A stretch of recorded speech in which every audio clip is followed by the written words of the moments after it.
Nuestras niñas eran adolescentes y cada Navidad preparábamos las cajitas. Y hemos continuado. ¿Qué ha ocurrido? Que la familia ha aumentado y ahora lo hacemos con los nietos. Y para mí es una alegría tan grande disfrutar, ver cómo disfruta nuestra nieta Emma con 6 años, preparando su cajita, Ethan con 4 y Oliver con 3, que os digo...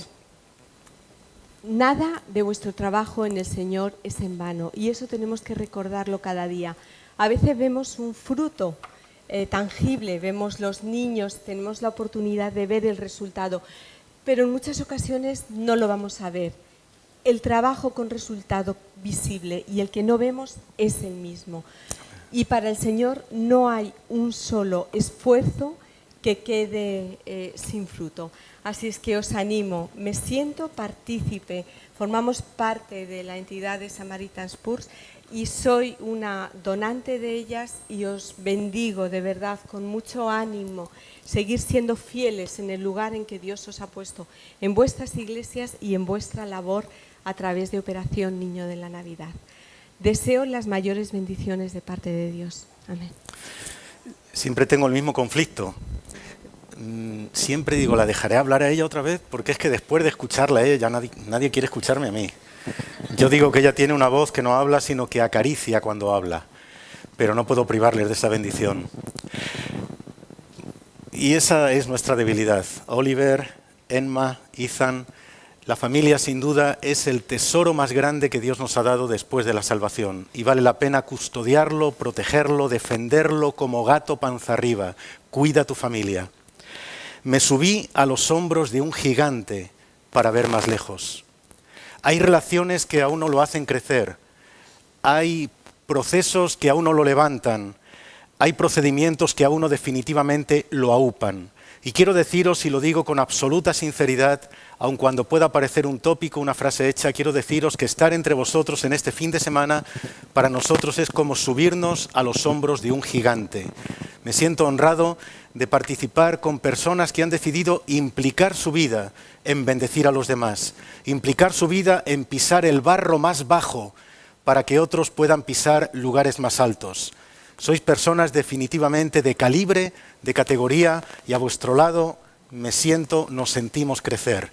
Sin embargo, es bien cierto que cuando una persona se implica, y se implica en el más enorme sentido de la palabra, cuando alguien se implica en bendecir, en ayudar a los demás, es muy probable que en determinados momentos se sienta agotado.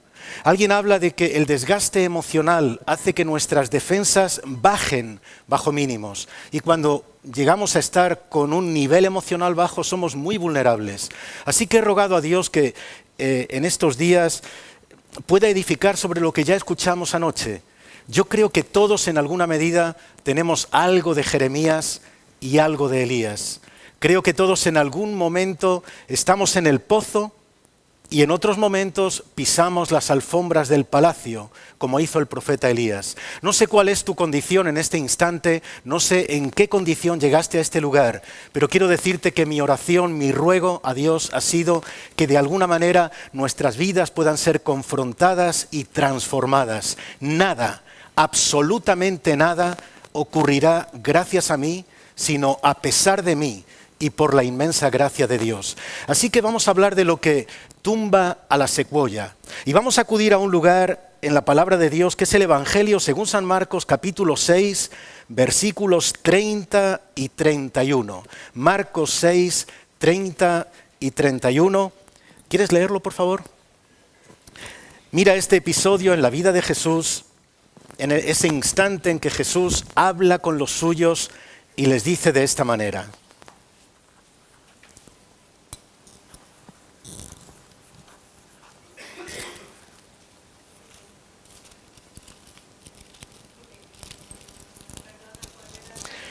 Marcos 6, 30 y 31.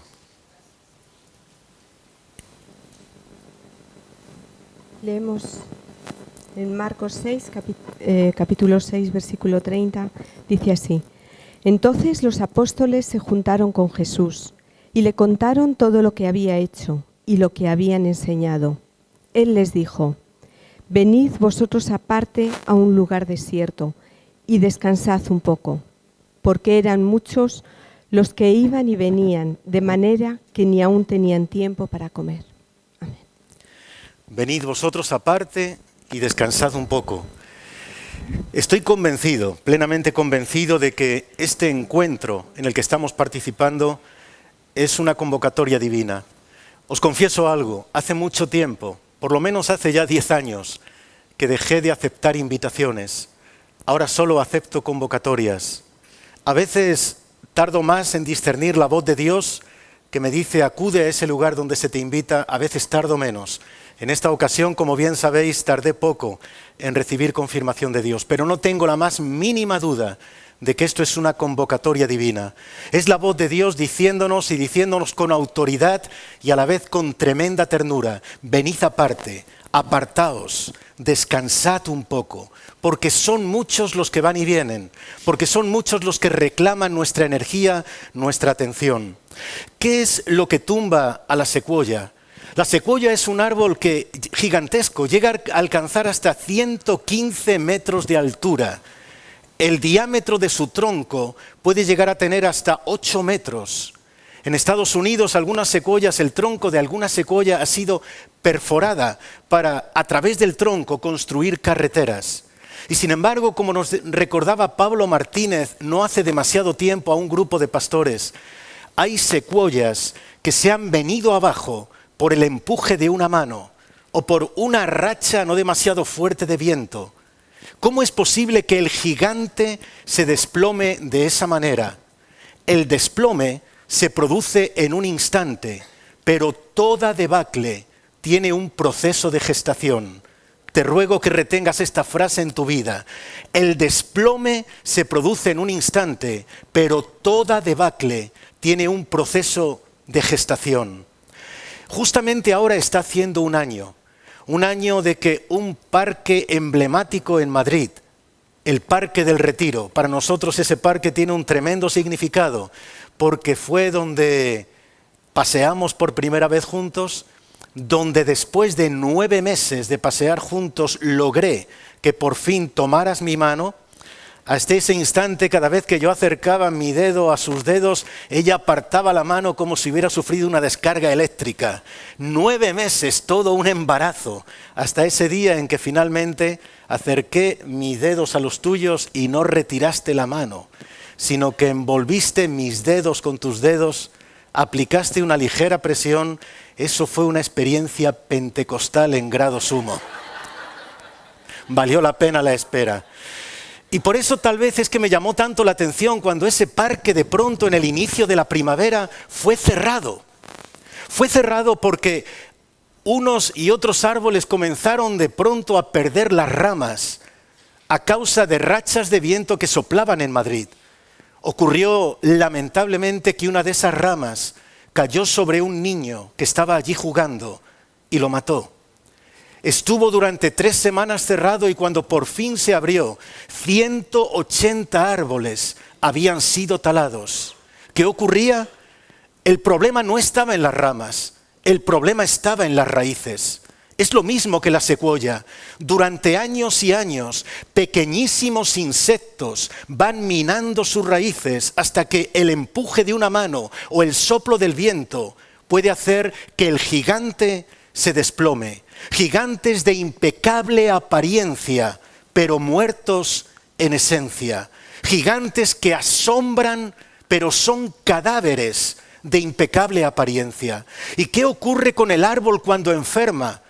Aquel árbol que fue llamado a ofrecer sombra, fruto y protección, deja de dar vida y comienza a dar muerte. Hermanos y hermanas, amigos y amigas, compañeros y compañeras en el ministerio, les ruego que asumamos esta verdad.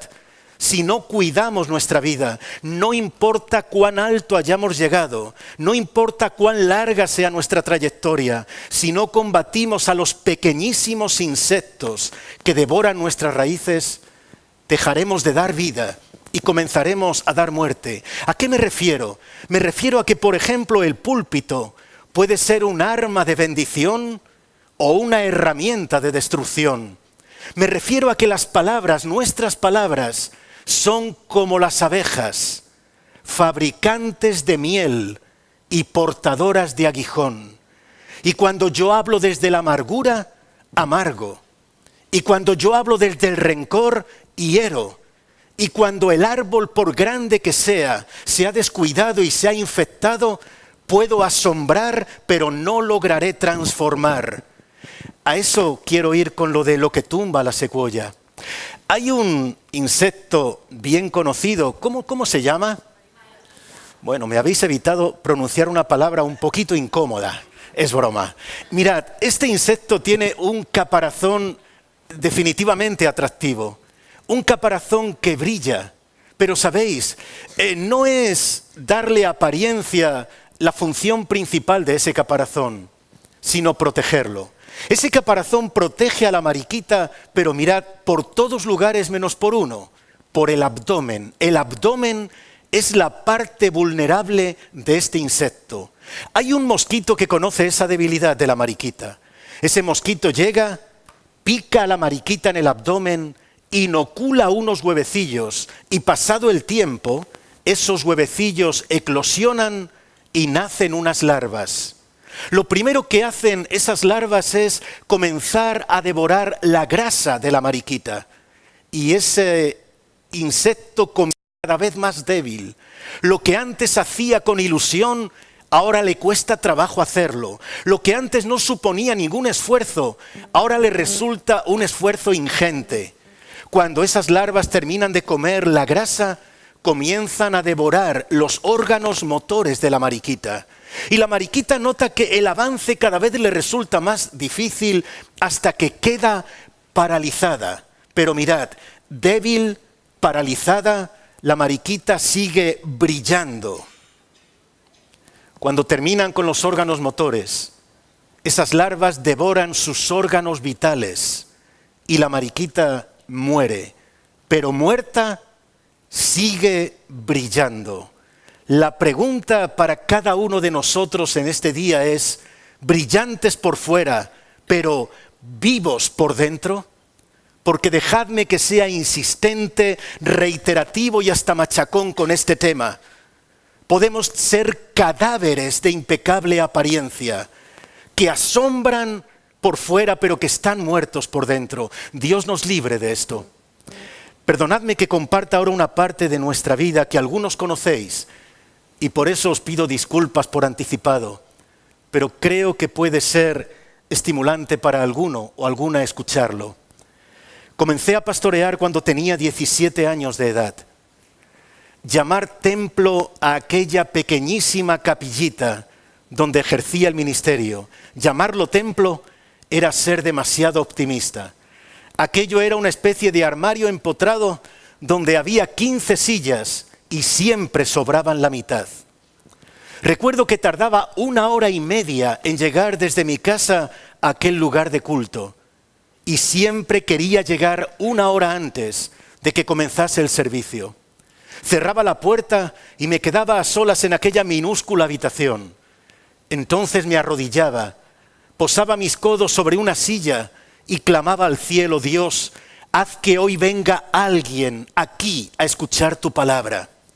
Cambiaba entonces de asiento y levantaba la misma oración: Señor, que alguien se siente aquí a escuchar tu palabra. Así una por una oraba por cada una de aquellas sillas. Cuando faltaban 15 minutos para comenzar el culto, yo me sentaba mirando al altar, pero suplicando lo mismo: Señor, tráelos, convócalos. Cada vez que yo escuchaba chirriar las bisagras de la puerta, cada vez que sentía que aquella puerta se abría, era como oxígeno puro que entraba en mi alma. Yo decía: uno más vino hoy a escuchar tu palabra. A veces giraba la cabeza y no era que uno hubiera entrado, sino que uno de los que estaba había salido. Pero aquel micro rebaño fue el comienzo. Después de la iglesia de 10 llegaría la iglesia de 100 y luego llegaría la iglesia de casi 1000. El conocer los diferentes estadios del pastorado, el conocer el sabor de las lágrimas del pastor que llora porque su iglesia no crece, y también el sabor de las lágrimas del pastor que llora porque su iglesia ha crecido, para mí ha sido determinante y didáctico. Eso me formó. Hincar el arado en la tierra que parece fértil y en aquella otra que parece pura piedra. Eso me ha formado, ha sido tremendamente didáctico. Eso me ha permitido conocer el latido del corazón del siervo en las diferentes etapas. Y eso además me ha afirmado en unas cuantas verdades incuestionables que tal vez no vengan ahora al caso, pero dejadme que os las transmita.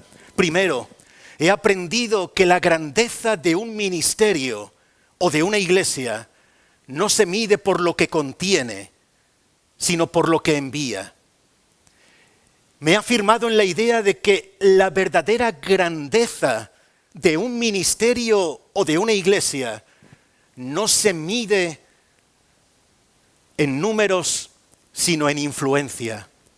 He visto que hay ministerios que acaso no son demasiado relevantes o conocidos y reconocidos, pero que están marcando una influencia decidida.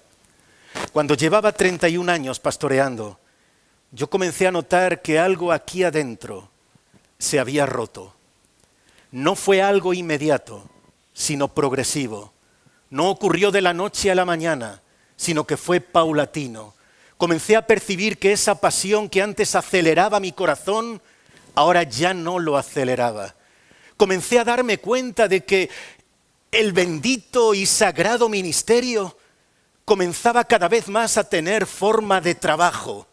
El privilegio pasaba a convertirse en carga. Me preocupó mucho ese instante en que las personas a las que antes amaba, de las que quería rodearme, con las que quería estar y abrazar, comenzaban a fastidiarme. Me preocupó mucho más aún cuando este bendito libro, la Biblia, este libro que cada mañana era como un manantial de agua fresca, del que bebía hasta saciarme, este libro se convirtió en algo árido. Lo leía por pura disciplina, pero parecía que ya no me hablaba. Doblaba mis rodillas, claro que sí, por pura disciplina. ¿Cómo no voy a orar si estoy pastoreando? Pero sentía que mis oraciones chocaban contra el techo y caían sobre mi espalda como convertidas en astillas. Esa mujer que de un solo vistazo es capaz de radiografiar toda mi alma, ella notó que algo me ocurría. Y me preguntó y me preguntaba, ¿qué te pasa, cariño? Yo te decía, nada. Y mira, no te mentía. Solo que si yo mismo no era capaz de entender lo que me ocurría, ¿cómo iba a ser capaz de verbalizarlo? Después de haber predicado decenas y decenas de sermones, pensar en predicar se me hacía imposible.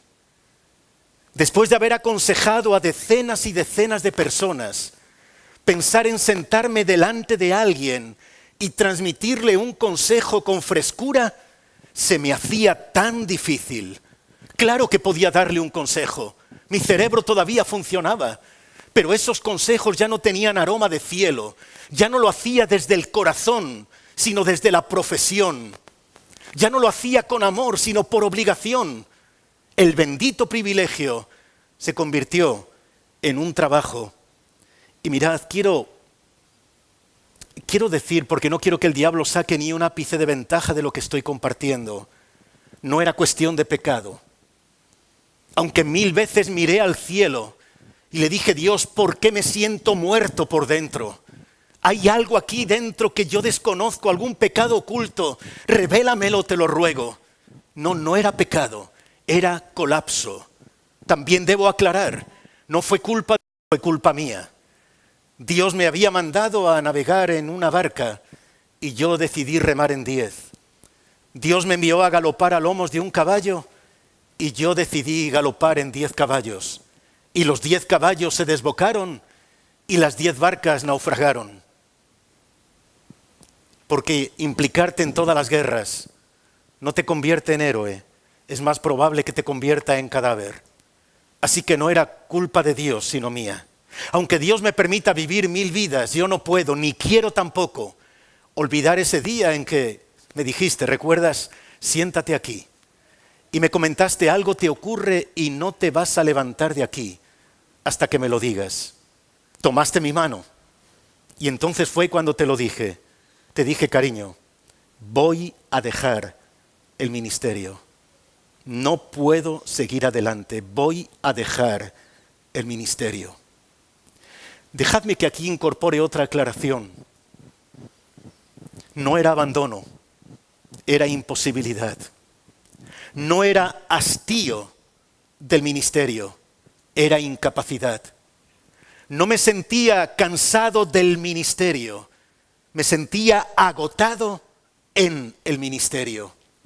Si Dios me concediera otra vida, no concibo la idea de invertirla de otra manera que como he invertido esta, sirviéndole a Él.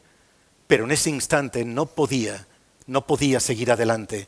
Y lo que ni puedo ni quiero olvidar es que cuando te dije eso, tú no soltaste mi mano, sino que la apretaste con más ternura. No apartaste tus ojos de los míos, mantuviste la mirada, y en esa mirada yo no vi juicio, vi amor en estado puro. Esta mujer no me juzgó, me comprendió.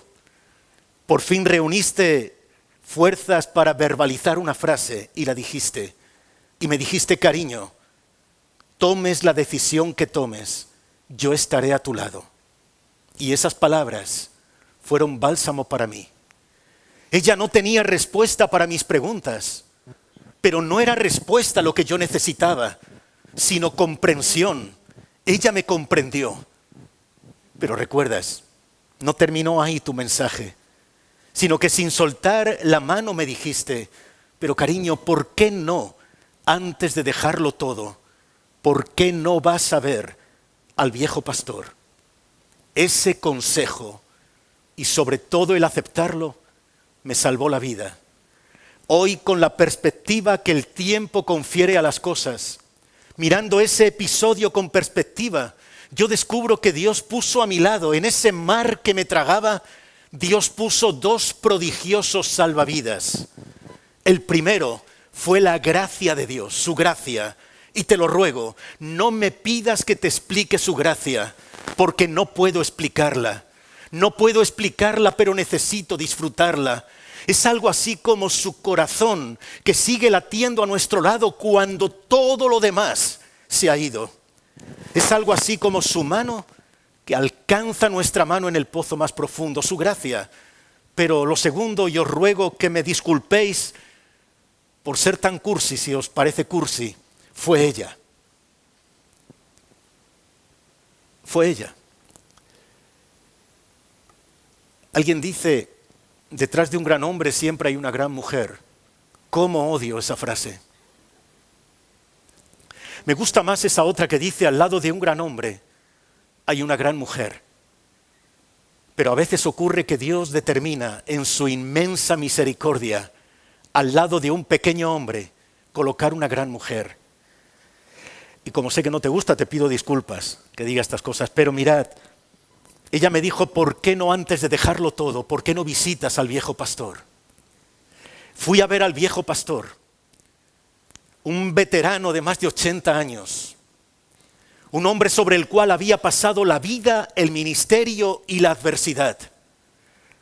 Hace tiempo me dijeron, no te fíes demasiado de las palabras de un hombre que no tiene cicatrices.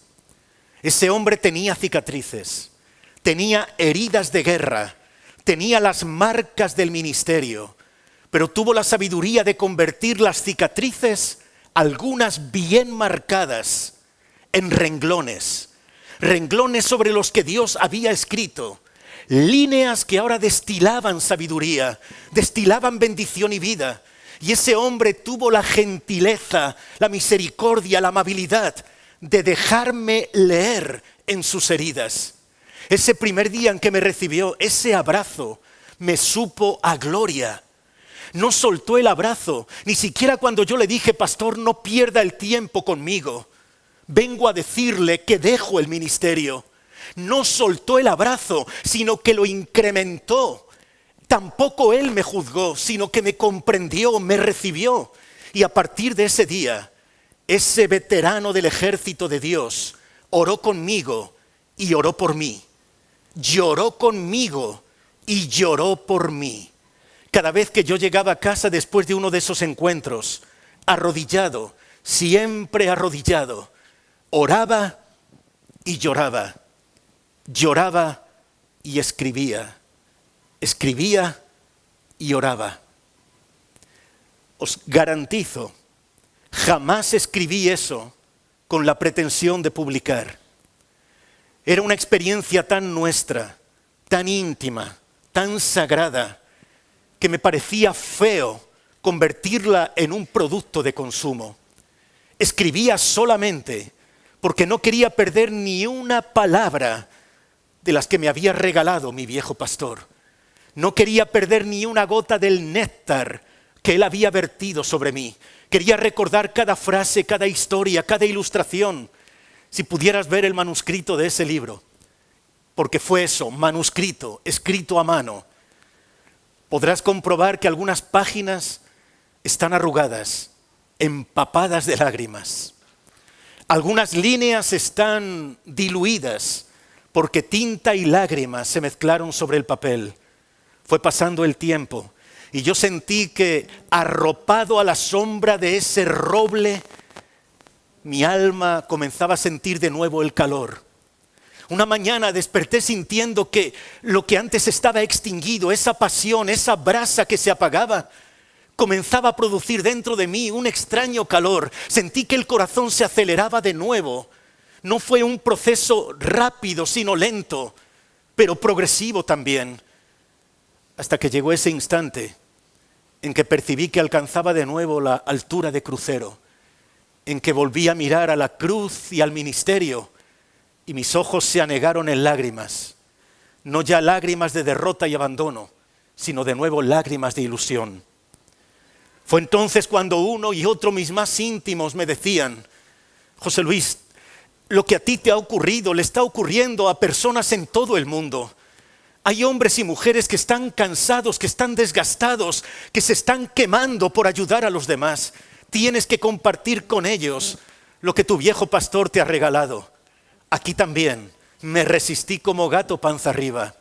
Pero sabéis, finalmente decidí hacer caso a esos consejeros y consejeras.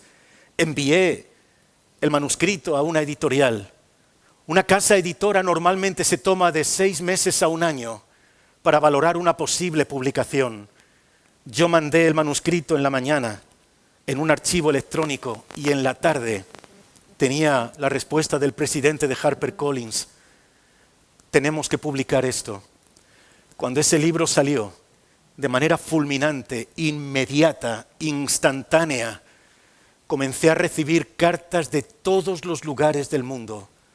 Hombres y mujeres que me decían: iba a dejar el ministerio, pero Dios, a través de tu viejo pastor, me ha devuelto la esperanza.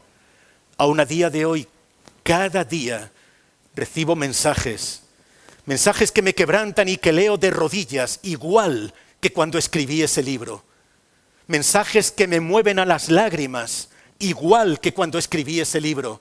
Pero son lágrimas no ya de abandono y de amargura, sino lágrimas de pura gratitud al entender que lo que yo pensé que era mi final, en realidad era un nuevo principio. Lo que yo pensé que me destruía, me construía. Lo que yo creía que me estaba incapacitando, en realidad me estaba capacitando. Y la pregunta que tal vez hay en la mente de alguno en este momento es: José Luis, ¿por qué nos compartes esto? Te lo voy a decir. Te comparto esto porque estoy persuadido, permítanme la presunción, estoy convencido de que alguno ha llegado a este fin de semana sintiéndose cansado, porque amar cansa. Es la más tremenda bendición, pero agota a veces. Si Dios ha podido tomar las ruinas de mi presente y hacer con ellas algo positivo, Dios puede tomar tu vida, quiere tomar tu vida y llevarte a una dimensión tremenda. Mira, quiero leerte un párrafo de una carta que recibí. Estimado José Luis Navajo, siempre he pensado que escribir un libro debe ser difícil. Por eso decidí escribirle unas letras para agradecerle por su trabajo y hacerle saber que Dios a través de su libro Lunes con mi viejo pastor, literalmente me ha salvado la vida. Aún no recuerdo cómo supe de usted, fue como hace como 4 años, pasé tiempo buscando sus libros, pero debe ser que por Latinoamérica algunos no habían llegado todavía. Ahora entiendo que no era para mí el tiempo. Soy del Salvador, tengo 28 años. Hace como 2 años localicé por fin su libro Lunes con mi viejo pastor.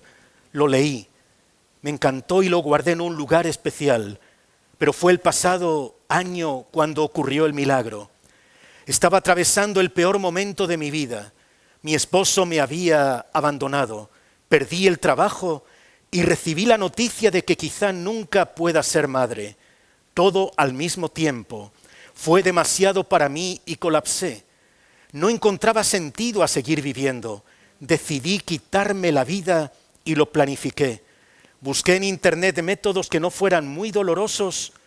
Me hice con todo un arsenal, lazos, pastillas, muchas pastillas, veneno para ratas. Finalmente me decidí por el alcohol y veneno para ratas. Llegué a casa, me bañé, me maquillé, me puse mi mejor vestido, el que quería tener en mi funeral. Tomé varios tragos y muchas pastillas de ese veneno y me acosté cerrando mis ojos. Entonces ocurrió. Señor Navajo, no sé cómo llegó allí, pero al estirar mi mano sentí algo. Allí estaba su libro, el que había guardado, Lunes con mi viejo pastor. Lo abrí, comencé a leer frases que antes había subrayado. De nuevo comenzó a hacer su efecto en mí. Sentí un aliento de esperanza. Salté de la cama, corrí al baño, me arrodillé y me provoqué el vómito. Pero había pasado mucho tiempo. Por lo que sé, el veneno tendría que haber hecho ya su efecto. Sin embargo, físicamente no me ocurrió nada, pero espiritualmente nací de nuevo. Lo que había sido el preparativo de mi muerte se convirtió en nacer a una nueva vida. Hoy quiero darle las gracias porque Dios usó su dolor para devolverme a mí la vida y la esperanza. He descubierto algo, que con frecuencia, con muchísima frecuencia, nuestras lágrimas, las que vertemos en el ejercicio de servir a Dios, esas lágrimas se convierten en pañuelos que enjugan luego las lágrimas de otros. Así que aquellas que tú estés vertiendo en este momento, el dolor que estés experimentando, te lo aseguro, en la mano de Dios se convierte en un agente de sanidad. Hoy, utilizando los minutos, no demasiados, que me quedan, dejadme que comparta, por favor, alguna gota de néctar de lo que me transmitió mi viejo pastor. Lo primero que él me dijo, recuerdo que fue: José Luis, vales por quién eres y no por lo que haces. Lo repitió con tal determinación que terminó de grabarse en mi mente. Recuerdo que él me decía: José Luis, no permitas nunca que tu función determine tu identidad. Tú no vales por lo que haces, tú vales por quién eres. Recuerdo que inclinado hacia mí me dijo: podría ocurrir que la iglesia que hoy estás pastoreando explote en crecimiento hasta convertirse en la más grande de esta nación. Si eso ocurriera, si tu iglesia explotase en crecimiento, Dios no te amaría más de lo que te ama.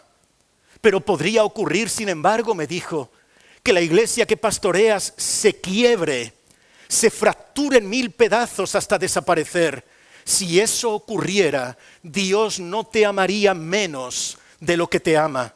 Dios no te ama por lo que haces, te ama por quien eres. Y recuerdo que, tal vez captando que yo había convertido el ministerio en un generador de autoestima, él me previno y me dijo: José Luis, no dejes nunca que tu función determine tu identidad. Porque si lo que eres se sustenta en lo que haces, cuando dejas de hacer, dejas de ser. Si te relegan, te hieren. Si te mandan al último rincón, te matan. Pero cuando tú entiendes que tu identidad no depende de tu función, ya te pueden relegar, Ya te pueden enviar al último rincón. Desde el último rincón seguirás deslumbrando con la luz que Dios puso en ti, porque tu identidad seguirá intacta. Y me he dado cuenta de la tremenda verdad que eso es. Miren, en ocasiones me presentan como José Luis Navajo, dicen, es pastor, es escritor, es conferenciante, pero con todo el respeto, eso no es cierto. Pastor, escritor y conferenciante no define lo que yo soy, solo define lo que yo hago. Es posible que un día no pueda escribir un libro o dar una conferencia o pastorear. Si yo soy eso que hago, ese día dejaré de ser. Pero es tan maravilloso descubrir que Dios miró a los ojos de los suyos, de los más íntimos, y les dijo, no, ya no os llamo siervos, sino amigos. El siervo está orientado a la actividad, el amigo a la intimidad. El siervo está orientado a la producción, el amigo a la comunión. El siervo está orientado a la agenda, el amigo a la conversación, a la intimidad. Ya no os llamo siervos sino amigos. Es Dios mirándonos al corazón, abrazándonos con las palabras y diciendo, cómo amo que me sirvas, pero amo aún más que estés conmigo. Porque, como luego diremos, es posible servir sin amar, pero es imposible amar sin servir. Os hemos dicho ya que somos nietos. Él les dijo, venid vosotros, mirad, he subrayado en mi Biblia esa palabra. No enviadme vuestra producción, sino vosotros, es a vosotros a quienes amo. Miriam es nuestra hija pequeña, aunque odia que la llamemos pequeña porque tiene ya 27 años. Es la mamá de Oliver, la última incorporación de la familia. Desde que ese niño nació con un propósito, con un objetivo, con una diana bien definida. Nació para una cosa, solo para una, llorar. Lloraba por la mañana, lloraba al mediodía, lloraba por la noche. La situación llegó a inquietarnos tanto que yo siempre que podía me escapaba y iba a casa de mi hija para echarle una mano. Está bien, cariño, ya sé que eso no es cierto. Yo iba porque quería ver a mi nieto, pero de paso le echaba una mano, te lo aseguro. Un día estábamos tomando un café en la cocina y Oliver comenzó a llorar. Mi hija fue hacia el cuarto, hacia la habitación de Oliver. Ella no sabía que yo la seguía. Entró a la habitación, se acercó a la cunita. Yo me quedé apoyado en el dintel de la puerta, bebiendo de aquella imagen. Se agachó a la cunita, tomó al bebé, lo levantó, lo separó para verlo mejor. Lo apretó contra su seno y lo meció dulcemente, besó su cabecita, pegó su naricita a la del bebé. Yo estaba observando aquella imagen que me parecía tan sagrada que apenas respiraba. Mirad, si en ese instante cualquiera le hubiese preguntado a mi hija, Miriam, ¿amas a ese bebé? Miriam se habría enfadado. ¿Cómo que si amo a este bebé? ¿Qué pregunta es esa? Claro que lo amo, daría mi vida por este bebé. Pero si a renglón seguido le preguntases, pero Miriam, ¿por qué? ¿Por qué amas a Oliver? Lo único que ha hecho desde que nació es ensuciar pañales y romper el sueño por las noches. ¿Por qué lo amas? Mi hija les diría, yo no amo a Oliver por lo que él haya hecho. Lo amo por quién es mi hijo y daría mi vida por él. Cuando yo vi esa escena me di cuenta de esto. Hermanos, estamos sirviendo a Dios porque es un inmenso privilegio. Cada caja que permitís que llegue a su destino es un abrazo de Dios arropando almas. Recordad siempre, eso hay que hacerlo, pero por encima de todo, recuerda siempre, cuando estás cerca de Él, abrazado por Él, ese amor se renueva, definitivamente se renueva.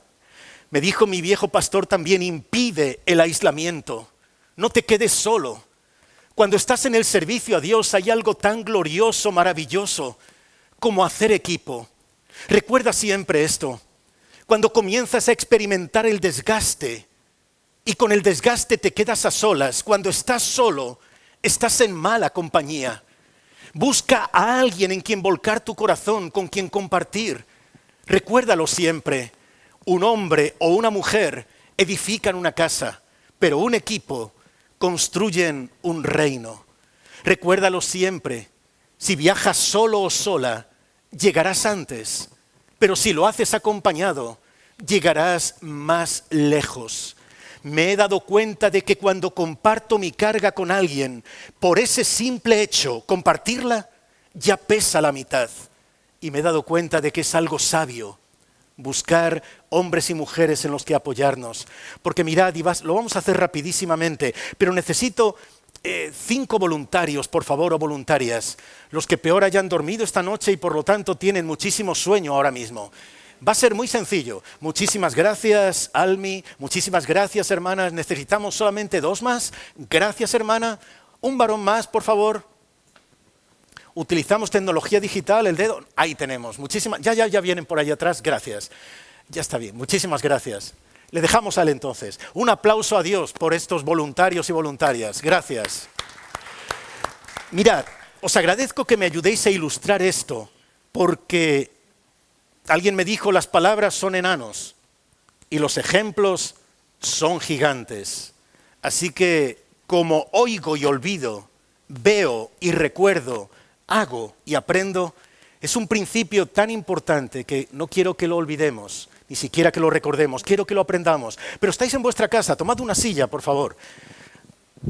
Una silla para cada uno, para cada una. Y perfecto, podemos dejar aquí 2, muy bien, y aquí 3.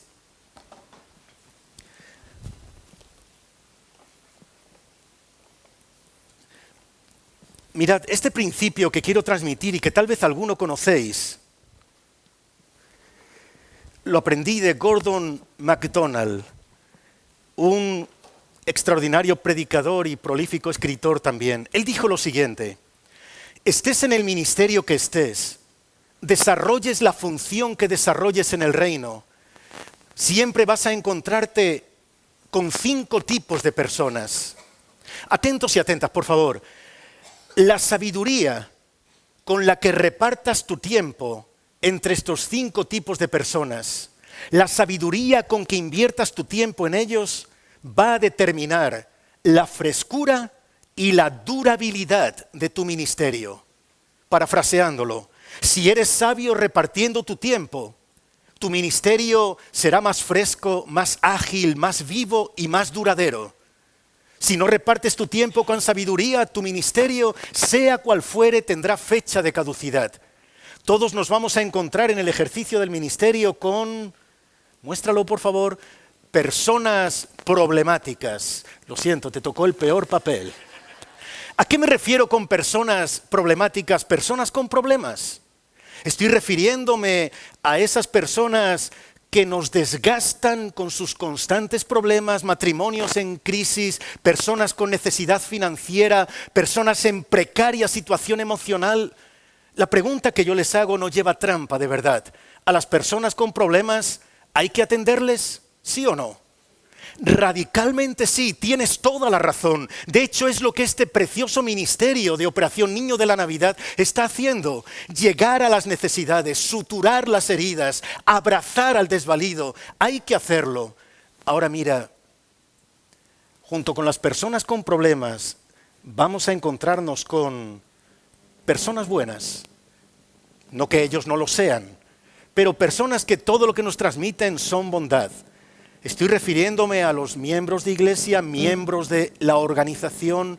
Son personas que secundan las propuestas, personas que proponen iniciativas.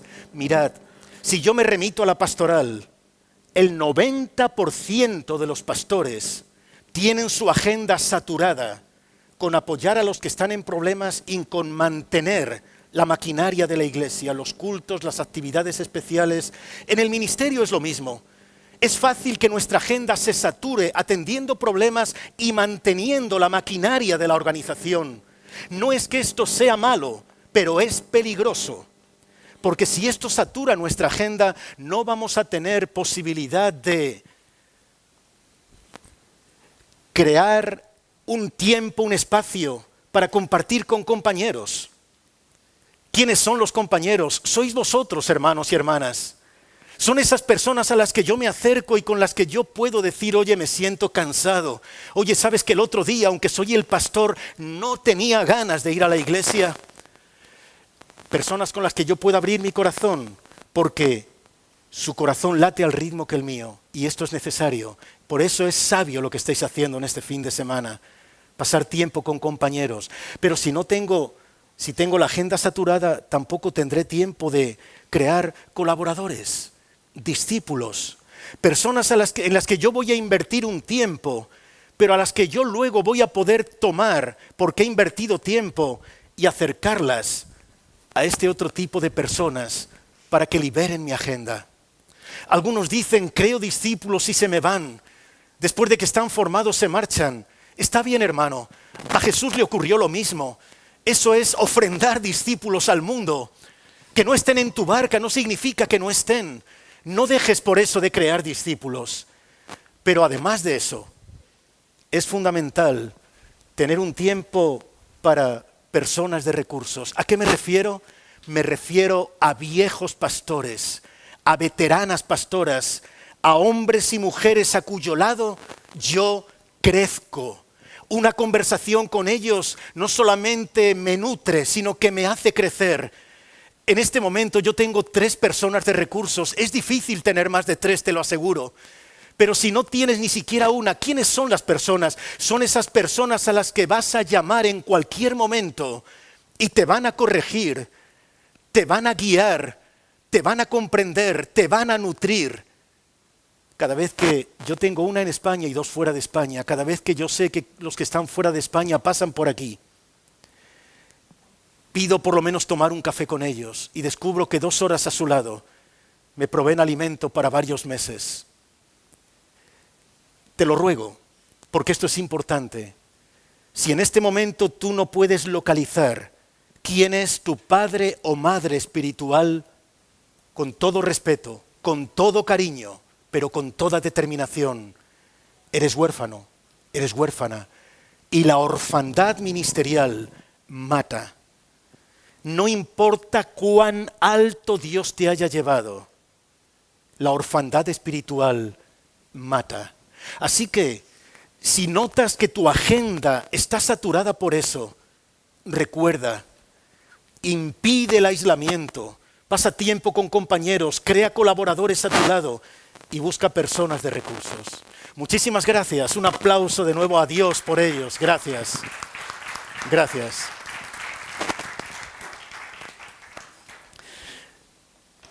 Mirad, brevísimamente, dejadme que deposite esto en vuestro corazón también. Decide cuál será tu barca. No es necesario mucho tiempo para esto. No pretendo haberlo ya alcanzado, pero una cosa hago. Decide cuál será tu barca. Cuando yo era pequeño quería ser astronauta, bombero, policía y futbolista. Cuando me di cuenta de que el tiempo iba pasando, me di cuenta también de que mi mente se iba afinando. Madurar es elegir y elegir es descartar. Tiene que llegar un instante en el que entiendas para qué te ha llamado Dios. Los 2 días más importantes en nuestra vida son aquel en que entiendo que Dios ha arreglado mi futuro, y hablo de la eternidad, y aquel en el que entiendo que Dios ha ordenado mi presente. ¿Para qué me puso Dios aquí en la tierra? Es obvio que vuestro corazón ha tenido un toque de sensibilidad del cielo. Por eso estáis haciendo lo que estáis haciendo. Por eso estáis implicados en lo que estáis. Pero recordad siempre, es necesario recordar lo que os dije, implicarme en todas las guerras no te convertirá en héroe, sino en cadáver. Eso fue el gran problema que a mí me llevó a la situación que acabo de describir. Elige, no tengo tiempo para entrar mucho más en detalle, pero quiero terminar con esto que es tan importante. No quiero ni puedo olvidar ese día en que mi viejo pastor me dijo: José Luis, recuerda esto, actividad sin intimidad destruye. Correr la buena carrera horas y horas, pero no dedicar tiempo a la intimidad, a doblar la rodilla, eso nos destruye. Me he dado cuenta de que al lado de personas que son genuinamente espiritual, yo me siento crecer. Recuerdo en una ocasión, acudí a un congreso, no iba ya allí a predicar ni a dar conferencias, iba a alimentarme. A lo largo del año intento apartar al menos 4 espacios para sentarme a la mesa de Dios y comer y comer. Y porque no tengo tanta posibilidad de hacerlo, cada vez que voy a uno de esos congresos miro muy bien la letra pequeña. Os confieso que hubo un tiempo en que me dejaba atraer por nombres y apellidos conocidos y reconocidos. Luego me he dado cuenta de que en la tierra hay determinados anónimos aquí en la tierra, que son realmente reconocidos en el cielo. Ocurrió ese día en el que, atraído, como digo, por algunos apellidos, fui a un congreso. Pero antes de el predicador estrella, subió el telonero, un absoluto desconocido para mí. Cuando ese hombre comenzó a hablar, yo sentí que cada palabra era un disparo a mi corazón. Ese hombre hablaba y Dios me susurraba al corazón. Yo tenía ganas de reír y a la vez ganas de llorar. El doctor Jesse Miranda era él. No sé si tú lo conoces. Yo entonces absolutamente desconocido. Cuando terminó aquella reunión quedé tan impactado por cómo Dios me había hablado a través de él, que me mantuve varios minutos sentado en mi silla y llorando. He aprendido algo.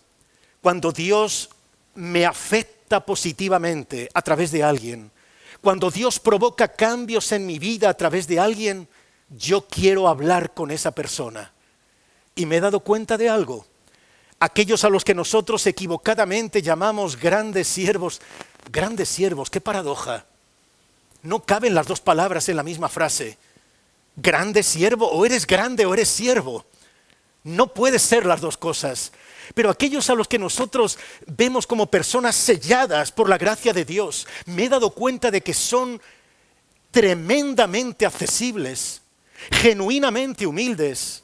Les pides hablar y hablarán contigo. Tal vez no puedan hacerlo de inmediato, pero lo harán. Luego están los otros, con todo el respeto, yo les llamo los santos levitantes. Aquellos que se han asomado un poquito a la majestad de Dios y ya se han aupado. A la hora de elegir, yo prefiero los santos aterrizados. Porque para dejar huella, lo primero es tener los pies sobre la tierra. Y me he dado cuenta de que esas personas son extraordinariamente sencillas y por eso son sencillamente extraordinarias. Me acerqué a él y le dije: doctor Miranda, soy pastor y hay algo en su vida que yo necesito en la mía. Por favor, concédame unos minutos para conversar. Él me dijo, sonriendo, después del almuerzo en la cafetería: espérame, tomamos juntos un café y charlamos. ¿Creéis que yo almorcé ese día? Había 4,000 personas en aquel congreso. El comedor era infinito. Yo tenía miedo de que él terminase de comer, de almorzar y que no me viese en la cafetería porque todavía no había llegado y se fuera a su habitación. Me fui a la cafetería y allí lo esperé. Cuando este hombre llegó, me sonrió de nuevo y me dijo: ¿en qué puedo servirte? Y yo le dije: doctor Miranda, mientras usted hablaba, Dios me estaba hablando al corazón. Hay algo en su vida que yo necesito en la mía, no sé qué más decirle. Se encogió de hombros y se ruborizó. Se rascó un poquito la cabeza y dijo: déjame, te voy a compartir un breve testimonio. Y me explicó: mi esposa y yo fuimos graduados del ministerio con 21 años de edad. Y fuimos destinados en la graduación a una pequeñísima capilla en un pueblo remoto. Llegamos a ese pueblo muy temprano en un autobús. Cuando llegamos al pueblo, un diácono de la iglesia nos estaba esperando en la parada. Nos subió a su coche y nos llevó a la casa pastoral. Mientras íbamos hacia la casa pastoral, ese diácono comenzó a hablar y dijo: esta iglesia es histórica. Ha tenido muy buenos pastores, pero también ha tenido algún pastor bastante malo. En ese momento me decía Jesse Miranda, noté el codo de mi esposa dándome en las costillas y como diciéndome, atento que aquí puede haber una buena lección. Entonces le pregunté al diácono, me decía el doctor Miranda, ¿qué esperan ustedes de un pastor para que sea bueno? ¿Qué esperan de su pastor? Y el diácono respondió, que madrugue, que se levante temprano por la mañana. Queremos que madrugue para buscar a Dios. Queremos que se levante temprano para comerse la Biblia y luego compartirla con nosotros. Que busque a Dios en la mañana. Y entonces el doctor Miranda le preguntó, ¿y cómo saben ustedes si su pastor madruga? ¿Cómo saben si se levanta pronto en la mañana? Y me comentaba, el diácono señaló al tejado de una casa y dijo, mire la chimenea, ve, es muy temprano todavía, pero hay humo en la chimenea. Ya se han levantado en esa casa. Ve esa otra casa, no hay humo en la chimenea, todavía están durmiendo. Así que Jesse Miranda dijo, así que lo que ustedes quieren ver es humo en la chimenea, está bien. Me dijo, desde el primer día me levanté muy temprano y lo primero que hacía era encender la chimenea. Me decía, pero inmediatamente con la chimenea encendida doblaba mis rodillas. Estudiaba la palabra de Dios, tocaba las puertas del cielo, oraba por la congregación, oraba por mi familia. Durante ese tiempo tuve 2 tremendos resultados. El primero es que cuando yo me ponía ante la congregación, sentía mi corazón latir por la pasión del cielo. Tenía pan fresco, pan nuevo que dar a la congregación. Había estado en comunión con Dios y ministraba a la iglesia. El segundo resultado era que la primera fila de la iglesia estaba llena de diáconos sonrientes. Su pastor madrugaba.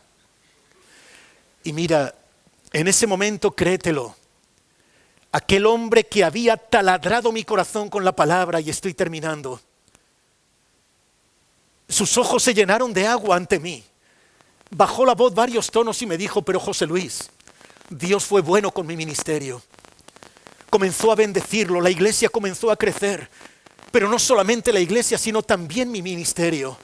Comencé a ser invitado de diferentes lugares para diferentes eventos. Era tanto lo que había que hacer, me dijo, que por la mañana seguía madrugando. Encendía la chimenea, pero ya no era la Biblia lo primero que abría, sino la agenda. La adoración fue asfixiada por la organización. El lugar de buscar a Dios lo ocupó ahora el ordenar tantas actividades en el día. Y me dijo una frase que he escrito en mi Biblia, en letras mayúsculas. Me dijo, había humo en mi chimenea, pero ya no había fuego en mi corazón. La pasión se apagó hasta ese día en que subí a predicar. La semana había estado tan cargada de actividad que no tuve tiempo de buscar a Dios. El sábado en la noche había hecho un refrito de varios sermones y en la mañana lo tiré a la congregación. Sentí, me dijo, que daba pan duro a la iglesia. Me sentí tan seco, tan vacío, que terminada la reunión no tuve valor de ponerme en la puerta a saludar a los hermanos. Salí por la otra puerta, agarré mi Biblia, tomé mi Biblia, solo mi Biblia. Me arrodillé a la sombra de un árbol y supliqué al cielo, Dios, ayúdame, no quiero estar así como estoy ahora, que haya frescura en mi vida. No me importa si hay humo en mi chimenea, pero que haya fuego en mi corazón. Y él me dijo, desde entonces, lo que persigo, lo único que persigo, es que haya fuego en mi corazón. El humo en la chimenea ya no me importa. Y entonces lo entendí. Entendí por qué cuando ese hombre hablaba, Dios me hablaba al corazón. Era un hombre activo, pero sobre todo efectivo, porque tenía intimidad. Actividad sin intimidad destruye. Vales por quien eres y no por lo que haces. Ese enunciado le añadí, quiero que lo retengas, aparte de impide el aislamiento por lo que más quieras. Impide que la M de ministerio se anteponga a la M de matrimonio. Decide cuál será tu marca. Actividad sin intimidad destruye. No permitas que estos insectos consuman la raíz de la cebolla, cuida la cebolla, porque hay determinadas cosas que no debemos descuidar. Vigilemos nuestra vida.